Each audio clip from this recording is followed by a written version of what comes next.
Hello, and welcome to Wisdom Trek. This is Guthrie Chamberlain, and I am your guide to wisdom and creating a living legacy. Thank you for joining us for our 7-day-a-week, 7 Minutes of Wisdom podcast. This is day 63 of our trek, and today we will look at setting the proper priorities for the use of wealth. Setting priorities in all areas of your trek of life is important, but how we set priorities with money will largely determine how we are able to set priorities in other areas that are impacting the building of our living legacy. We are recording our podcast from the studios of the Big House in Marietta, Ohio today. In addition to the yard sale that we had this morning, we had the blessing of sharing the 4th birthday of our granddaughter, Aurora. She is Princess Aurora to the family members, and we shared the afternoon with Aurora, her 3 siblings, and other family members. My dad and Paula's mom were there also. It's grand to see the 4 generations of families celebrating together. As a proud Gramps, I have included a couple pictures in today's journal, which is day 63. We are continuing today on our It's Only Money trek. Each day we have explored a different trail on our trek to true wealth. As we accumulate wealth, it is also important that we do set priorities for the use of this wealth. So let's continue on our trail to financial independence as we examine these truths. So the title is The Priorities for the Use of Wealth. Proverbs has much to say on the subject of our financial obligations. While there may be some disagreement on the exact order of the priorities of the following obligations, I believe that we will all agree that these should be priorities which govern the use of money that God has permitted us to manage. Number 1, we should give to the furtherance of the good news. In the Old Testament, God carefully prescribed the tithes and sacrifices which were expected from His people. While we are no longer under the law, the spirit of giving still applies to us today. Proverbs teaches that we need to give of the abundance that He has provided, and this would result in even greater blessings to us. Proverbs 3 verses 9 and 10. Honor the Lord with your wealth and the best part of everything you produce. Then He will fill your barns with grain, and your vats will overflow with good wine. Paul and I have personally found that giving first to the Lord has developed our faith, and we certainly have never lacked anything of necessity in our lives. Number 2, we have an obligation to pay our debts to others without delay. Within the business world, and for many personally, there's a tendency to withhold payment as long as you can. We should never withhold payments beyond the due date, even if there is a grace period. Others are depending on our prompt payments, even the very large companies. This also includes the taxes that we owe. I don't like paying more in taxes than is required, but if you owe it, then you should pay it.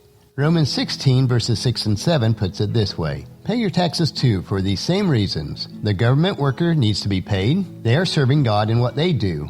Give everyone what you owe. Pay your taxes and government fees to those who collect them, and give respect and honor to those who are in authority. Now, if you're fortunate enough to own your own business and have others working with you, always pay on time, and this includes the withholding taxes that are due.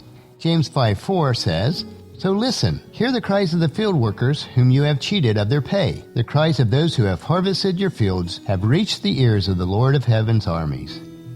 Number 3. We have responsibilities to provide for the needs of our own household. While this concept is woven throughout Proverbs, it is clearly stated in 1 Timothy 5, verse 8. But those who won't care for their relatives, especially those in their own household, have denied their true faith. Such people are worse than unbelievers. You are to take care of your family and be fully responsible to them. But this does not mean that you provide for them in excess while others around you are in dire need. If you are wise on how you handle your wealth, you will not only be able to meet your own obligations, take care of your family properly, you will also be able to assist those that are less fortunate than you are. In fact, as you become more prosperous, you should use your wealth to minister to the needs of the poor. Proverbs is filled with verses about helping others, and in turn it also helps you.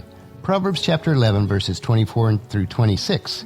Give freely and become more wealthy. Be stingy and lose everything. The generous will prosper. Those who refresh others will themselves be refreshed. People curse those who hoard grain, but they will bless those who sell in a time of need. Now this certainly sounds like a strategy for good investments. As we go on, let's look at Proverbs 14:21. It is a sin to belittle one's neighbor. Blessed are those who help the poor.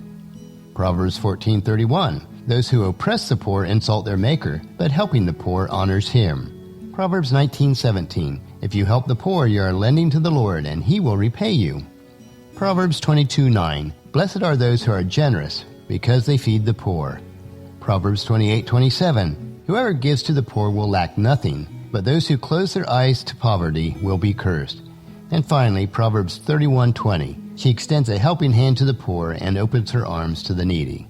That is quite a list of verses in Proverbs, but it clearly shows that if we're willing to give to others, that God will reward us for doing so.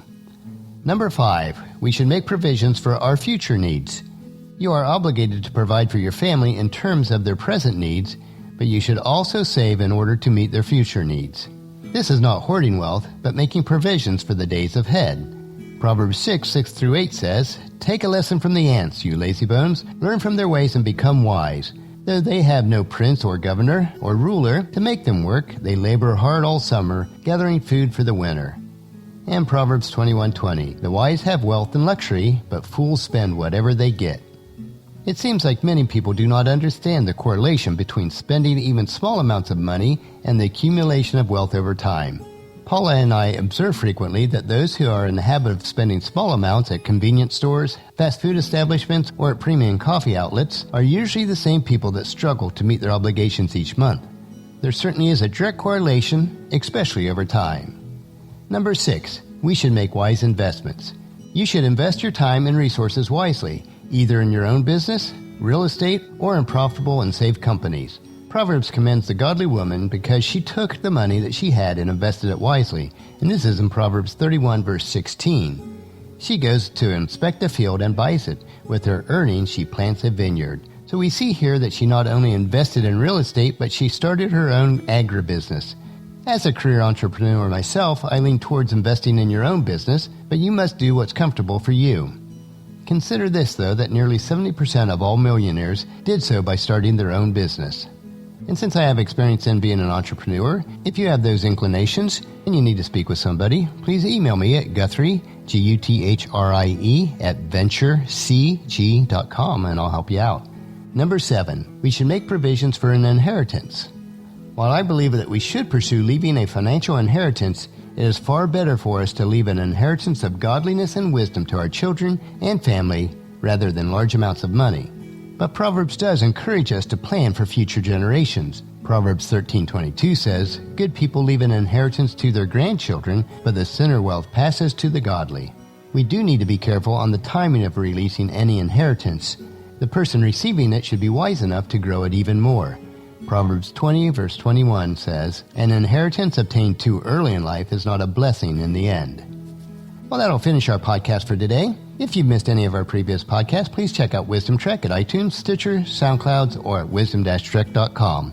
Tomorrow we will consider the topic of It's Only Money, Part 7, and with that we'll discuss some concluding thoughts on the acquisition and the retention of wealth. So please join us in our camp tomorrow for another day of Wisdom Trek, Creating a Legacy. If you enjoy these daily doses of wisdom, I encourage each of you to take time to invest in yourself. The first way to invest is to invest your time in improving Wisdom Trek by leaving your name, email address, and a comment on our website so you can provide us with some feedback on how we can improve to best fit your needs. Number 2, invest in yourself by listening each day to the 7 Minutes of Wisdom through Wisdom Trek. This is most easily done if you'll subscribe at iTunes or Stitcher. And the third way is to invest in the life of others by sharing with your family and friends, either in person or online, to journey with us on our Wisdom Trek. The journal for this podcast today can be found at wisdom-trek.com. We will also have pictures, tweetable quotes, wisdom nuggets, and free resources. Thank you for allowing me to be your guide, your mentor, and most importantly, your friend, as I serve you through this Wisdom Trek podcast and journal each day. And as we take this trek together, let us always live abundantly or fully, love unconditionally, listen intentionally, learn continuously, lend to others generously, lead with integrity, and leave a living legacy each day. This is Guthrie Chamberlain, reminding you to keep moving forward, enjoy your journey, and create a great day every day. See you tomorrow.